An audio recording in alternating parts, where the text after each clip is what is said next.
Hi అందరికీ. ఈరోజైతే ఒక మంచి కాంబినేషన్తో ఎగ్ కర్రీ చేసేద్దాం. ఒక్కసారి ఇలా ట్రై చేయండి. పుల్లగా ఈ సమ్మర్లో నోటికి రుచిగా భలే ఉంటుంది. ఇక్కడ నేను దోసకాయ ఒక్కటే తీసుకున్నాను. దోసకాయ పుల్లగా ఉంటే 2 టమాటా తీసుకోండి.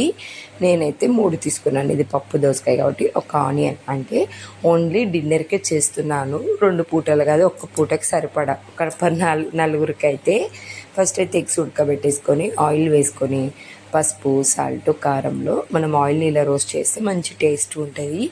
కొంచెం పైన గట్టిగా ఉంటుంది, క్రిస్పీగా ఉంటుంది. మసాలా ఇంకా కావాలంటే ధనియా పొడి కూడా వేసుకోవచ్చు, బట్ నేను ఓన్లీ 3 వేసేసి మంచిగా ఇలా కొంచెం ఆయిల్లో వేగిన తర్వాతకి పక్కన పెట్టుకున్నాను. అదే ఆయిల్లో జీలకర్ర, పచ్చిమిర్చి, 2 ఎండుమిర్చి, కొంచెం కరివేపాకు, ఆనియన్ అయితే ఒకటి ఇలా కట్ చేసుకోవాలి. మంచిగా ఏ కర్రీ చేసినా కూడా మనకి వెజిటేబుల్స్ మంచిగా మగ్గితే టేస్ట్ చాలా బాగుంటుంది. ఇంకోటి ఏంటంటే సిమ్లో పెట్టి చేసుకోవాలి ఫాస్ట్. అంటే కొన్నిసార్లు మనము టైం లేక ఫాస్ట్గా చేసుకుంటాం కదా, ఆ కర్రీకి సిమ్లో పెట్టి చేసుకున్న అంటే సిమ్లో పెట్టి కూల్గా చేసుకున్న కర్రీకి చాలా డిఫరెంట్ ఉంటుంది. ఆనియన్ కొంచెం మగ్గిన తర్వాతకి దోసకాయలు వేసుకోండి.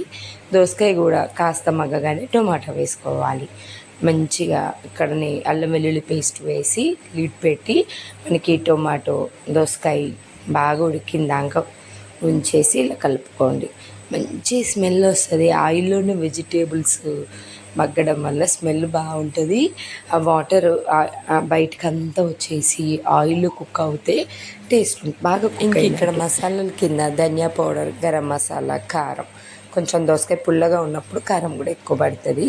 ఎక్కువ పులుపు ఇష్టం లేని వాళ్ళు కారం అంటే గరం మసాలా అవి వేసుకోండి. ఆయిల్ ఎంత బయటకు వచ్చిన తర్వాతకి నేను గ్రేవీ కింద మ్యాక్సిమమ్ హాట్ వాటర్ వేస్తాను. హాట్ వాటర్ వేయడం వల్ల గ్రేవీ చిక్కగా వస్తుంది. ఒక్కసారి ఇలా ట్రై చేయండి. ఇంకెప్పుడైనా మనకు ఎలాంటి వెజిటేబుల్ అయినా బాగా ఉడికిపోయినాయి, వాటర్ వేస్తే ఇంకా బాగా ఉడికిపోతుంది అన్నప్పుడు హాట్ వాటర్ వేస్తే త్వరగా కర్రీ రెడీ అయిపోతుంది. ఎగ్స్ వేసి కొంచెం సేపు ఉంచేసాను. కసూరి మెతి పైనుంచి ఇలా వేసాను. మంచి ఫ్లేవర్ ఉంటుంది, టేస్ట్ కూడా బాగుంటుంది. జస్ట్ మనం ఎగ్స్ వేయగానే ఇంకొక 2 minutes అలా ఉంచేస్తే సరిపోతుంది, కర్రీ రెడీ.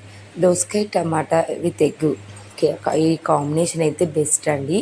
సమ్మర్లో నోటికి రుచిగా పుల్లగా బాగా తినాలనిపిస్తుంది, టేస్ట్ కూడా బాగుంటుంది. అంతే, ఇంకా స్టవ్ ఆఫ్ చేసి ఒక బౌల్లో డిష్ అవుట్ చేసుకొని మంచిగా రైస్లో పెట్టేసుకొని తింటే రైస్ చపాతీలో కూడా బాగుంటుంది. నార్మల్ ఎగ్ కర్రీ కాకుండా ఇలా దోసకాయ వేసి చూడండి, మీకు కూడా బాగా నచ్చుతుంది. సమ్మర్లో నోటికి రుచిగా భలే డిఫరెంట్గా ఉంటుంది. ఒకసారి ట్రై చేయండి. వీడియో నచ్చితే లైక్ చేయండి, షేర్ చేయండి.